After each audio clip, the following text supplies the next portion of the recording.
She looked at me like I was the stain on her grief. Not the woman who raised her. Not the one who kept her safe when her mother disappeared. Just the stranger married to her grandfather. The one she thought didn't belong. I'm Irene. I'm 74. If this found you at midnight, let me know. I'm listening. I've never felt more erased in a room full of people I once fed, clothed, and carried. We were in the lawyer's office. Mahogany table, black coffee, the silence of too many resentments being held in. Casey's voice cut through it. She's not even blood. She didn't flinch when she said it. Didn't look at me either. The lawyer, Halston, blinked twice, then kept reading. Walter Jameson bequeaths his full estate to Irene Jameson, his wife. She is named sole heir and executor. The words landed like stone, not loud, just final. Joanne exhaled sharply, the kind of exhale that carries a whisper meant to wound. This isn't over. I stayed still, like a woman balancing a porcelain tray, too proud to let anything fall. But inside, something cracked. Casey was already texting someone, thumbs moving fast. She'd always been fast, with blame, with exit strategies, with rewriting the past. I raised her. She forgot. People began to leave. Joanne muttered about undue influence. Someone took the last biscotti like it was a moral victory. No one said goodbye to me. Halston waited until the last heel clicked away, then leaned in, quietly. Walter left this just for you. An envelope, handwritten, no seal. He placed it gently in my hands like it might bite. In the car, I didn't drive, didn't cry. I sat there still, breath low, like the air might break if I moved too loud. That silence, it wasn't grief. It was recognition. They didn't just want the money. They wanted to rewrite who mattered. I opened the envelope.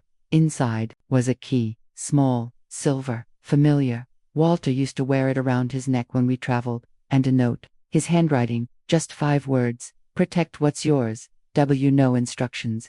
No explanation. Just a map without a legend. Night, I returned home to the house that suddenly didn't feel like mine. Joanne was already there. She called it staying over to help. She put my casserole in the fridge without saying thank you. Changed the channel without asking. Said I should take the guest room, just for a bit. The hallway smelled like lemon cleaner and territory being claimed. In the guest room, I sat on the edge of the bed, key in hand, pursed on the floor. A woman displaced by her own last name. I didn't weep, didn't rage, just placed the key inside the drawer, next to the wedding photo she said I should take down. The silence stretched long and unbroken, not empty, just full of all the things I wasn't allowed to say the next morning.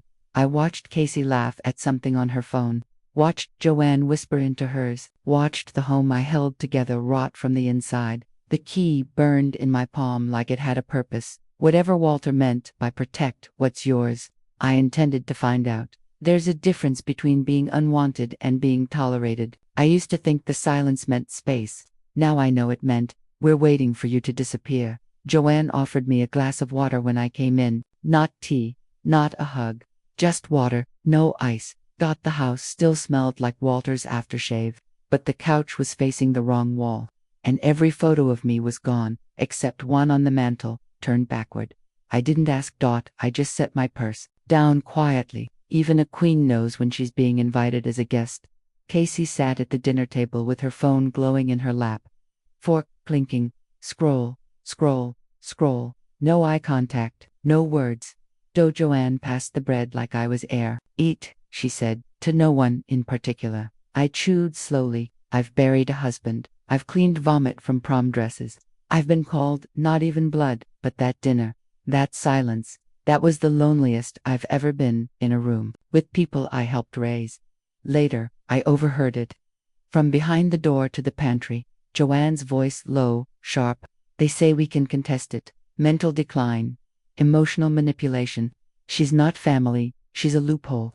I didn't move, didn't breathe, just stood there, ghost in a hallway that once smelled like garlic bread and second chances. In the guest room, I sat cross-legged on the floor. My legs don't fold like they used to, but it felt grounding, like I needed to be closer to the earth if I was going to keep myself from floating away. I texted Halston, "Can we talk privately?" Then I opened the drawer. The key waited. Cool, heavy, familiar. I walked down the hall like a thief in my own house. Walter's office door creaked, still painted navy blue. his favorite, but it had dust now. Not the kind from time, but the kind from neglect. The desk looked untouched. I knelt, inserted the key, click, dash inside. A manila folder, a dried out pen, and one USB drive. Black.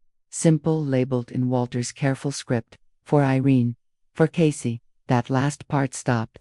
Me was this forgiveness. A confession. A warning. Back in the guest room, I plugged it into my laptop. The screen blinked once, then twice. A folder opened. 2 files. The first was titled, If They Turn on You. The second, A Choice for the Future. I didn't click, not yet. Instead, I stared at the desk light reflecting on the USB, tiny, metallic, full of whatever Walter hadn't said while he was alive. I thought about the Christmas when Casey called me Mom by accident. The time she hid under my coat during a thunderstorm. The night she got her period and cried into my shoulder. But none of that was blood, right? I rested my hand over the mouse. And then knock, a soft one. Grandma, Casey's voice, light, icy. What are you hiding? The screen stayed open. The drive still blinked. I didn't answer right away, because what I was hiding wasn't a file. It was 40 years of loyalty suddenly worth nothing. And maybe something else, something Walter trusted me to protect. I knew the sound of his voice would break me, but I pressed play anyway. Not because I was ready. Because I owed it to the woman I used to be. Before they made me feel like a thief in my own house. The screen went black for a second. Then his voice came through, calm/steady, recorded like a secret kept just for this moment. If they've turned on her, Walter said, listen closely. I gripped the mouse tighter. The sound of his breath, his pacing, the faint creak of the office chair he refused to replace. She stood by me when no one else did. He said, Irene wasn't perfect, but she was loyal. She was honest. She stayed. I swallowed hard. That voice had once said, I love you, across hospital beds, courtrooms, and one near divorce. Now it was speaking from the grave. To Casey, Walter said, pausing, I know you're angry, but if you're hearing this, you need to know something. I stopped breathing. She raised you when your mother left. She braided your hair. She sat through parent nights no one invited her to. She is not your loophole. She is your foundation.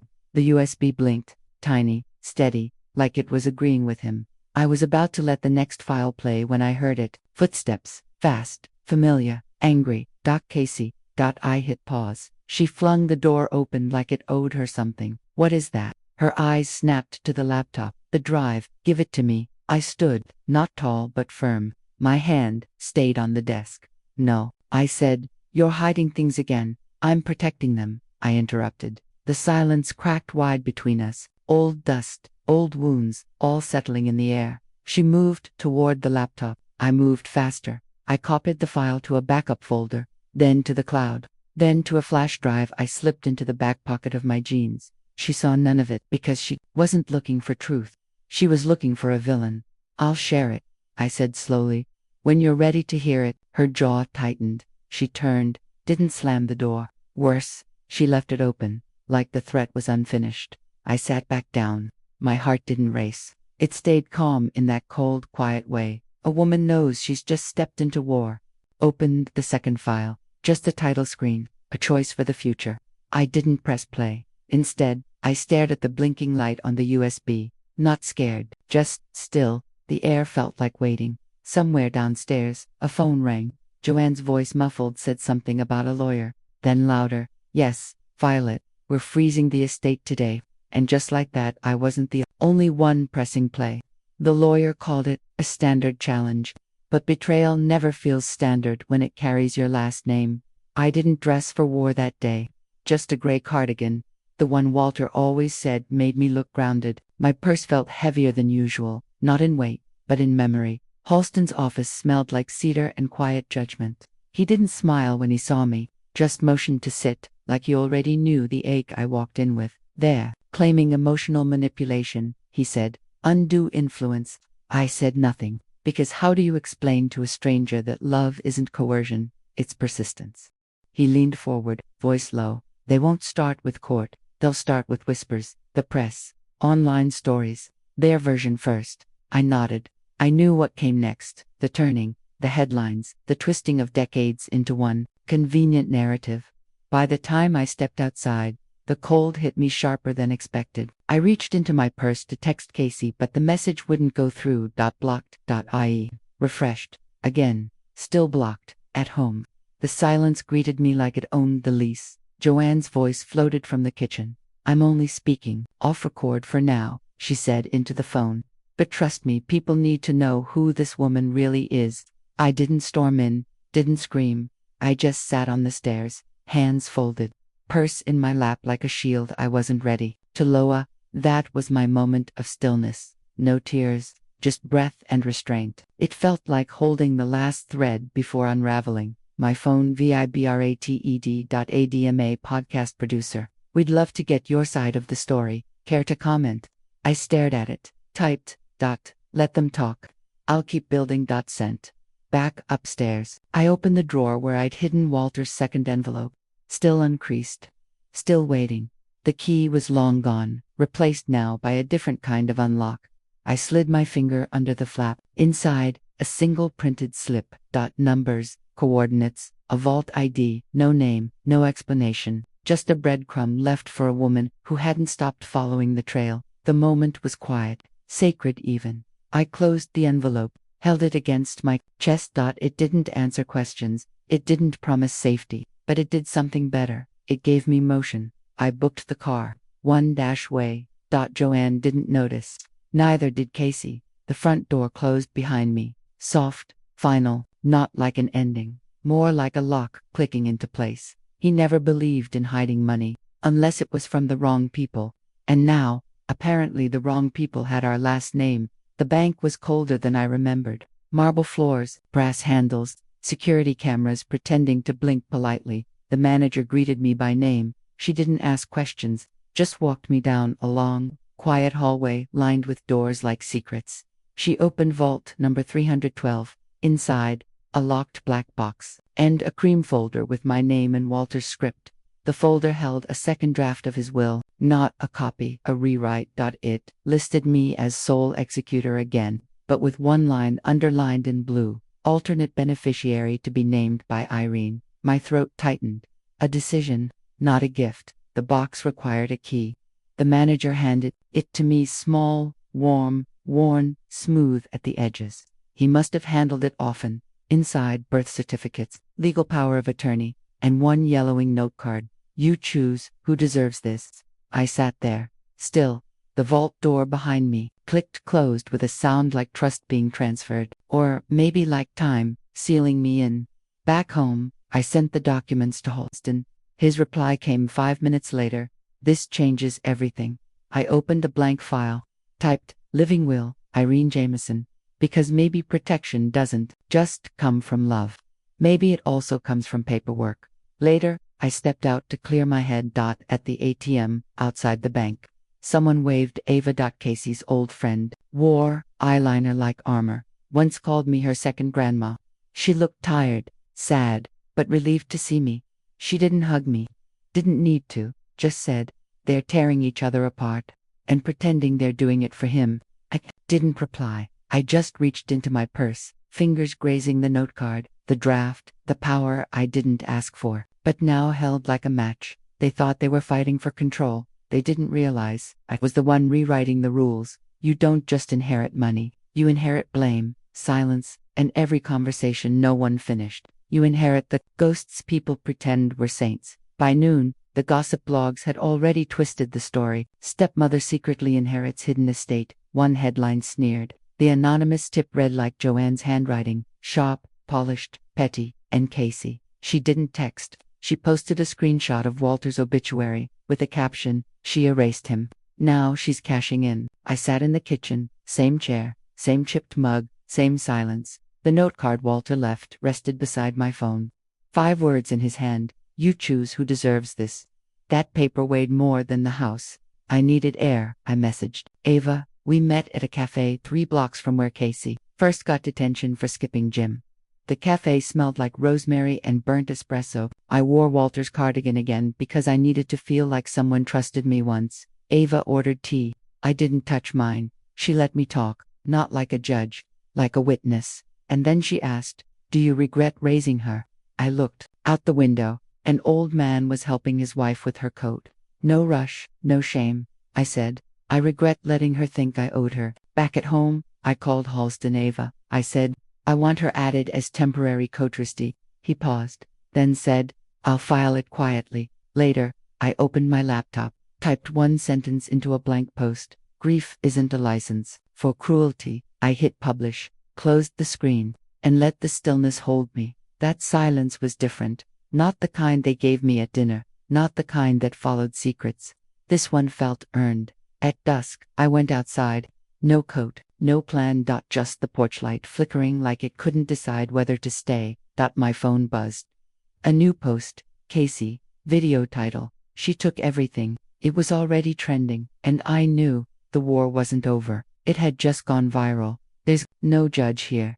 Just an audience with pitchforks. No facts, no timeline, just feelings. And I was the villain who didn't flinch when the house caught fire. By morning, my inbox had grown teeth. Subject lines like shrapnel, gold digger, shame on you. He's rolling in his grave. A few with pity. One with a Bible verse, none that asked for the truth. Even my high school music teacher emailed, "This isn't the Irene I remember." That made me laugh. Quiet, bitter. Of course it isn't. She's dead. Ava posted her own letter. No drama, no hashtags, just this line. She raised more than a family. She held one together until they made her set it down. It wasn't viral, it was volcanic. Meanwhile, Casey did a podcast interview. I couldn't bring myself to listen, but I read the transcript. She replaced me like a light bulb, Casey said. One flicker, and she reached for a new daughter. My hands went still, not shaking, just ... Tired of defending a story no one asked me to tell. The purse sat on the kitchen counter, same one I clutched in the lawyer's office, same one Walter bought me the week we got engaged. I ran my hand along the leather edge.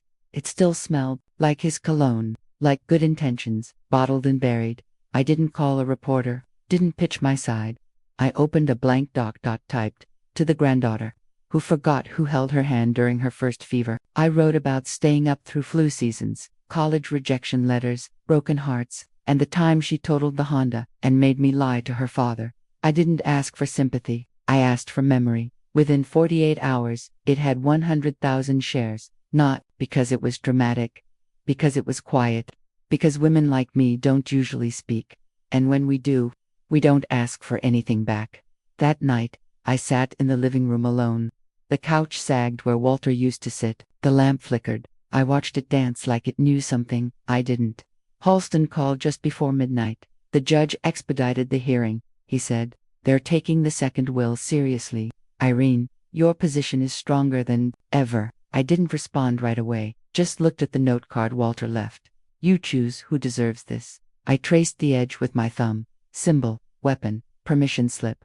The next morning, I dressed in navy, not black, not mourning. Power. Dash. I walked into that courtroom alone. No entourage, no smokescreen. Just me. And a purse full of proof. Blood never chose me, but now I get to choose, and that's the kind of inheritance that scares people more than money ever did. The courtroom smelled like dust and ambition, old wood, new grudges. My heels clicked like punctuation. Halston stood beside me, but said nothing. He knew this wasn't his fight anymore. It was mine. The judge read Walter's second will aloud, line by line, like scripture rewritten. His voice calm, controlled. When he reached the part with my name, the authority, the trust, the phrase alternate beneficiary, chosen at her discretion, Joanne stood up, didn't ask to speak, didn't wait for permission, just walked out. Casey didn't move, but her eyes, fire. If she could have burned the courthouse down with a stare, we'd have all gone up in smoke. The gavel came down once, final, like a closing door. Outside, Ava was waiting in a navy trench coat, same color as mine. She looked at me like I'd come back from something, not a war, a burial. I handed her an envelope. Inside, a single sentence. "You're in the will now." She didn't say thank you, didn't need to. She just nodded, a quiet gesture from one woman to another, not of debt, but of recognition. By sunset, the narrative had shifted. News anchors swapped adjectives, from suspect to stoic, from controlling to composed. One headline read, "The Quiet Matriarch, Irene Jamison's Grace Under Fire." I shut the laptop, logged off. Not just the app, everything. No more feeding strangers my scars. No more refreshing pain. That night, Casey finally texted, just 7 words. You never even asked if I was okay. I stared at the screen, not angry, not hurt, just ... done ... I typed. I stopped asking when you stopped listening. Hit send. Didn't wait for the reply. I made tea ginger, like Walter used to make when the house got too loud. The kettle steamed softly. For once, the silence didn't feel like punishment. It felt earned. At the front door, I saw something, a torn-up photo, edges jagged, faces faded. It was us, me and Casey, from a summer picnic years ago. Before the cracks, before the performance, I bent down, picked it up. No note, just the pieces, scattered like the version of us that never survived. And I knew ... tomorrow, I'd finally stop trying to tape it back together. You can't fix a family, but you can fix what you leave behind. That's what I told myself the first time I saw the dust-covered windows. The antique shop was still there, boarded up, like it was holding its breath, like Walter had locked it from the inside and forgot to say goodbye. The for lease sign had faded to ghost lettering. I traced the glass with my finger. Legacy doesn't disappear. It just waits for someone to claim it. 3 weeks later, Ava held the new keys in her hand. She jingled them once, smiled, and said, "We'll call it Legacy." No argument, no committee.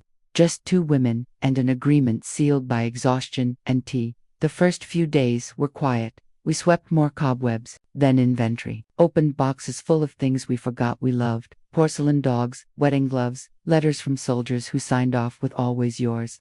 Ava found an old brass mirror with my initials etched in the back. I laughed and said, "It never showed me who I was anyway." She didn't laugh back. She just cleaned it gently, like maybe now it could. We cataloged everything.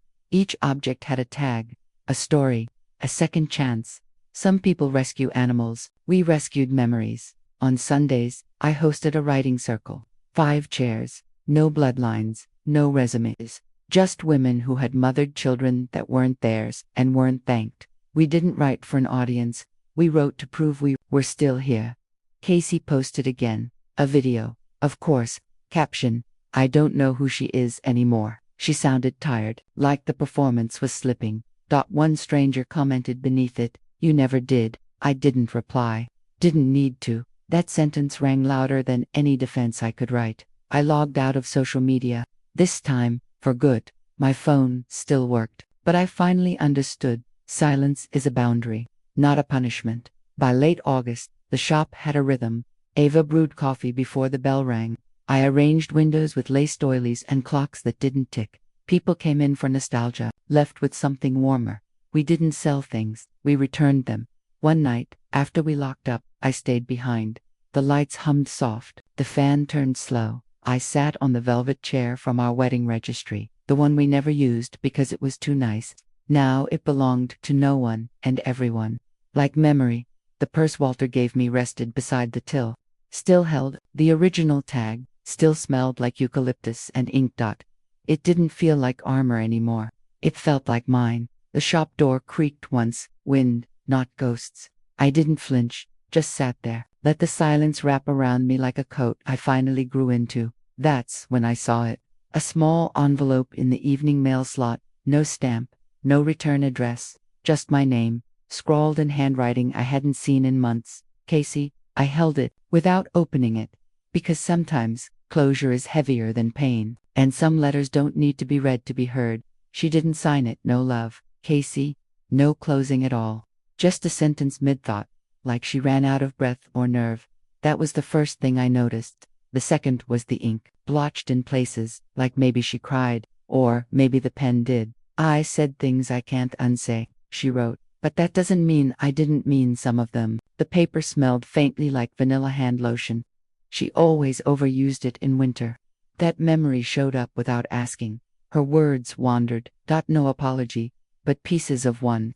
No sentence longer than 5 lines, like grief and guilt, both. Stuttered. "You weren't blood," she wrote, "but you were more mother than anyone else." I paused, not because I believed her, because I remembered when she didn't. I read it twice, not to memorize it, to survive it. Ava came in halfway through my silence. She saw the letter, saw my face, didn't ask, just handed me a cup of tea and sat down, same seat where Walter used to read the paper. Eventually, she said. Will you write back?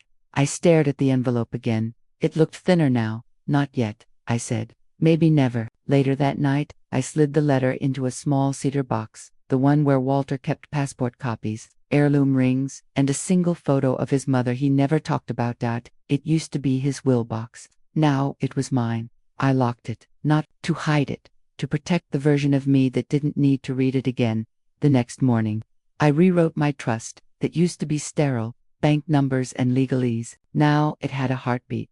I added scholarships. Not for children, not for CEOs, for caregivers, the invisible ones, the non-blood saints who show up anyway. I titled it, Legacy for the Unthanked.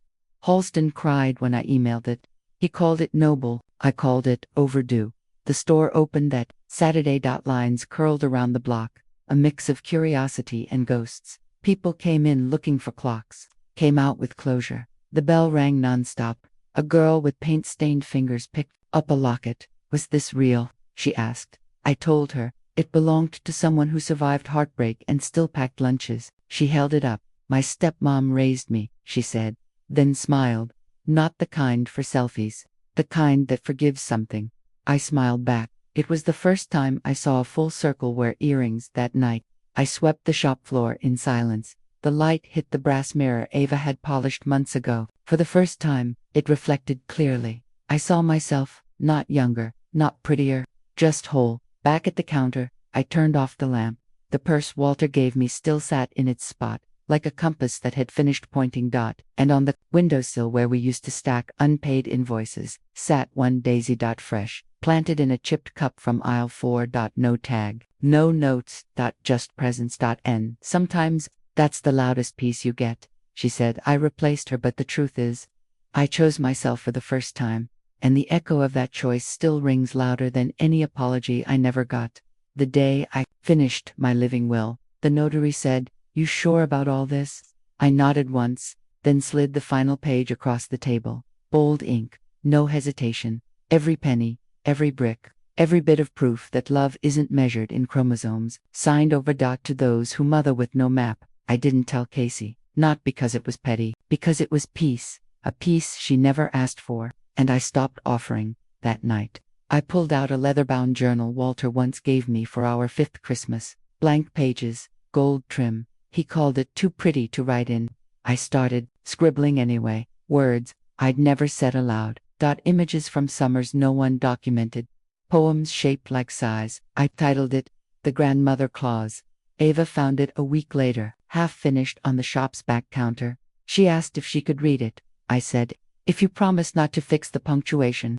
She laughed, one of those soft, turn-on-the-corner laughs, and read it cover to cover. Then said, "You should share this." I didn't plan a launch. Ava did. Tablecloths, tea lights, lemon bars that tasted like memories, 12 chairs, all filled.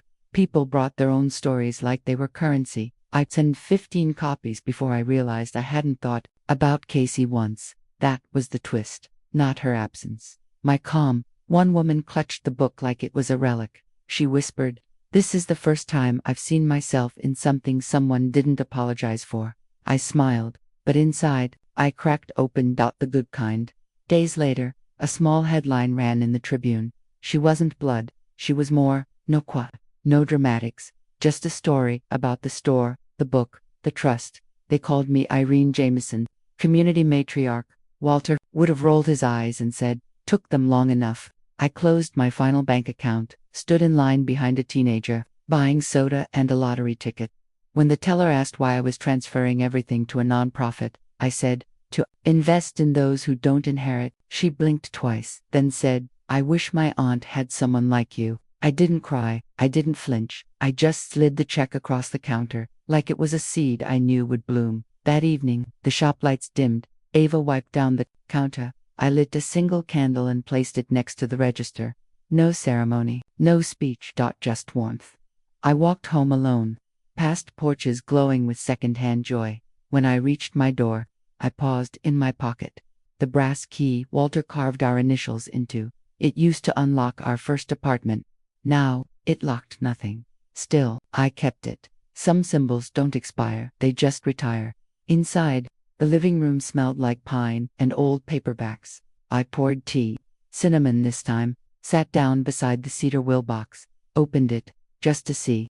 Everything's still there. Even her letter, unmoved, unanswered, but lighter. Now, like maybe closure doesn't have to scream. Maybe it just sits. The candle flickered near the WINDOWSILL, but the chipped cup was still there. But the daisy had bloomed, wide petals stretched like it finally believed the sun would return. And in that quiet, I knew, the last thing I needed to rewrite wasn't a will, it was myself. And I had. She wasn't my granddaughter, but she was the only person who never left. And that kind of loyalty doesn't fit into legal folders or family trees. It just shows up every morning with coffee and conviction.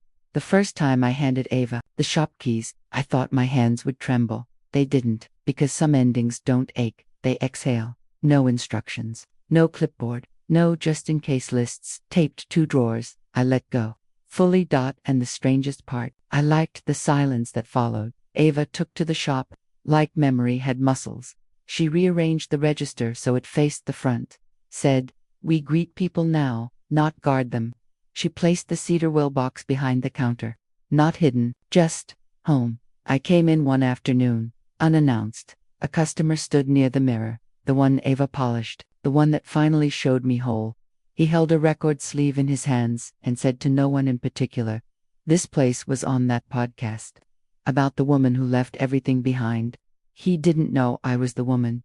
Didn't know I once bled silence so loud it made headlines. I just smiled and said, "Let them tell whatever story they need to sleep at night." Back home, the daisy in the chipped cup had started to lean, not dying, just tired. I snipped its stem, placed it in a book. Ava's book. Next to a poem called Inheritance is a verb. The next morning, a reporter called, wanted a follow-up piece, said they could spin it as Legacy in Motion. I declined. Legacy doesn't need spinning, it needs dusting, airing out and handing down, not packaging. A week later, Ava opened the mail and found her first check as owner. She didn't show me. Just stepped into the back room and cried. I knew from the silence, the kind that doesn't ask for comfort, only witness. I stood outside the door and let it echo. That's what trust sounds like when it matures. That evening, we painted the new sign. It wasn't fancy, just wood, brushed white, with 2 names carved gently side by side, mine and hers. Old and new. She ran her fingers over it like Braille, reading the future. I stepped back and let her. The paint dried slow, like it understood this wasn't just decor, it was declaration. By the time we screwed it above the window, dusk had draped the sidewalk in gold. A little girl walked past, with her stepfather. She pointed and read aloud, "Legacy for the family you build." Then asked what it meant. He said, "It means not all love comes with a last name." Later that night, I stayed behind, one last time. The velvet wedding chair was still by the window. The purse Walter gave me still rested near the till. And behind the counter, Ava had placed something new, a framed receipt from our opening day. Total, $0. Item, belief. I sat on the floor, no ceremony, no candles. Just me, the sound of the old fan turning, and the scent of eucalyptus still clinging to that purse. I didn't cry, didn't smile, just let the silence fold itself over me like a letter never sent. Outside, the new sign caught the light of a street lamp. Soft, certain, like a promise, kept in public. And for the first time, I didn't feel like a woman who survived something. I felt like the root that held everything steady while someone else bloomed. I wasn't expecting her, but I didn't close the door either. Funny how old wounds don't knock, they just walk in, like they still pay rent. It was a Tuesday, quiet, slow. The kind of day where the coffee stays hot and the past forgets your name until it doesn't. Ava saw her first, from the window, standing by the bench where Walter used to smoke cloves and swear at crossword puzzles. She didn't say her name, just walked over and said softly, "You'll want to stand up straight." I did. Back didn't flinch, heart did. Casey walked in like a stranger who knew the floor plan. No phone, no film crew, no armor. No armor, just jeans, a canvas tote, and a face softer than the one she made viral. I offered her tea, not out of habit, out of control, the kind I now had, because I could give it freely. She nodded, sat, didn't speak. We stayed quiet for 7 full sips. I counted, like it mattered. She didn't apologize, and I didn't ask, because sometimes words cheapen what silence paid full price for. She walked slowly through the aisles, touched the shelves like they held breath, stopped at the framed quote Ava had hung near the mirror. What we inherit is how we treat each other. Casey blinked at it once, then looked away. I watched her pick up a bracelet, not flashy, just a simple silver cuff with a crack down the side. I'd worn it too. Walter's funeral. Took it off that night and never put it back on. She turned it over in her hands, then reached into her tote and pulled out a wad of bills, all cash. Like even the apology had to stay off record. She didn't look up when she said it. This was your place all along, wasn't it? I almost answered yes, but I'd grown careful with credit, so I said, no, it became mine when I stopped needing permission. She nodded, almost smiled, almost cried, but didn't do either. Just tucked the bracelet into her bag and walked to the door. Ava stood by the register, pretending to reorganize the receipts. I could tell she wanted to say something cutting, but she didn't. That's growth too. Casey paused at the threshold, ran her fingers along the edge of the doorframe, the one Walter carved stars into during a blackout, when the generator died and we made constellations out of shadow. She didn't turn back, neither did I. She left the door open behind her, not wide, just enough for the breeze to carry in the scent of eucalyptus from the trees outside. It wrapped around me like an old coat I hadn't worn since the war, not the public one, the private one, the one between mother and almost daughter. I stood still, not frozen, just steady, like the hinge on a door that used to creak. Later, after the lights were dimmed and Ava had gone, I picked up the bracelet. She'd left the receipt behind, blank, no name, no date, just the item number, for two. Walter used to say, that was the answer to everything. I folded it once and slid it into the cedar will box. Right beside the letter that no longer haunted me. I lit a candle, same one from the day. I rewrote everything, watched the flame catch, steady itself. Outside, the wind nudged the door shut, gently, like it understood. And in that hush, I knew. Closure doesn't slam, it settles. They say, closure is quiet. They've never hosted a workshop full of women who loved people that never thanked them. It started with a laugh. One of those sharp, slightly too loud ones that bursts when someone confesses they once cursed at a casserole dish and then cried into the lasagna. We passed around tissues and lemon bars. No one apologized for either. The theme was, letting go doesn't mean you lose, but it might as well have been. We survived what we couldn't say out loud. A nurse read a story about bathing her mother-in-law for 6 years and never being mentioned in the will. A teacher said her name had been scratched off wedding invites so many times. She stopped RSVPing to anything. And a retired foster mom just shrugged and said, love don't need legal standing. The room hummed with grief and grit. Ava brought out a box of books, copies of the grandmother clause. She placed them on the table like communion. Soft covers, dog-eared already from the ones we'd passed around in trial runs. Then, without warning, Ava cleared her throat and read a letter to the mother I chose. She began. The room froze. She said I made the kitchen smell safe, that I knew how to hug without asking permission. She called me her constant punctuation in a story full of red ink. I didn't cry, but I held the velvet chair beside me a little tighter, the same one Walter used to sit in, back when his knees still worked and his advice made more sense than the news. After Ava read, we took a photo, not staged, just necessary. Stood in the middle, no curtain behind me this time, just shoulders, and a dozen women whose names I'll never forget, even if the world does.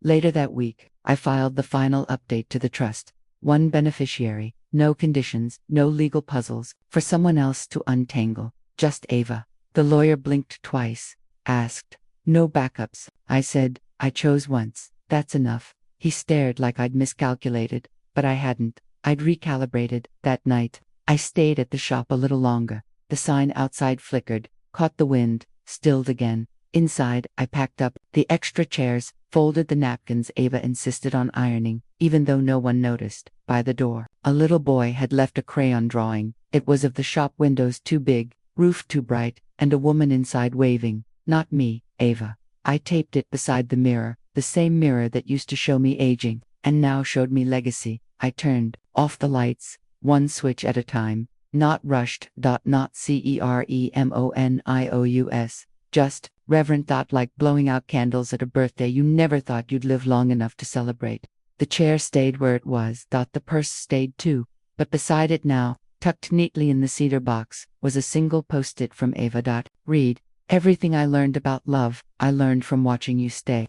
I sat in the dark for a while, no fan running, no music playing, just the sound of a building learning how to rest. And in that quiet, I didn't feel erased, I felt echoed. She called me not blood, but the will, and the life said otherwise. I sat by the lake that last morning, sweater sleeves pulled over my hands like a habit I'd never unlearned. The reprint of the grandmother clause lay open in my lap. Ava's dedication was on the first page, for Irene, who rewrote love like it was law. The air smelled like wet stone and old pine. A heron skimmed the water, unbothered, like it trusted the surface not to break. I didn't cry, I just turned the page, back home. I wrote one last note, folded it small, slipped it into the cedar will box beside Walter's key and the bracelet Casey paid for in silence. It read, I didn't need them to call me family. I made my own. The lawyer called Ava that afternoon. Said everything transitioned, clean. No disputes, no backup names. Just her. Casey didn't show, didn't call, didn't contest. Some goodbyes don't echo, they just end. They added my photo to the town's memorial wall, unsung heroes, black and white, no filter. I'm smiling, but not at the camera. At someone beside it. Maybe Ava. The shop stayed open another year before. Ava remodeled, kept the sign, moved the chair, hung the drawing by the register. Legacy soft, not silent. In the last page of my notebook, I'd written 7 words. Final entry. No edits, not even blood, maybe not, but I was the beating heart. Fade to black.